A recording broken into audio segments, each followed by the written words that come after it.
Hey everyone, I'm Julia. Welcome back to my channel. Today I'm going to show you how to change the start art image on radio.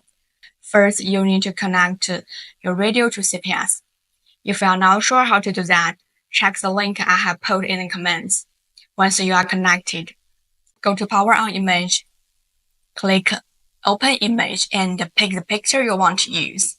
Okay, now choose your image. Hands up, sometimes it won't work, and that's a pretty common issue. Most of the time, it's because the image format isn't correct. So here's the deal. The image must be 160 by 128 pixels, and it has to be PNG or WebP.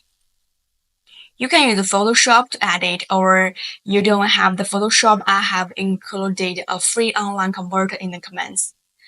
Other image editors work too, as long as you get the size and format right.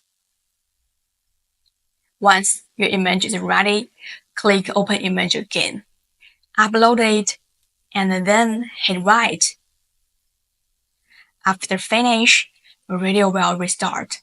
Your new startup image will show up.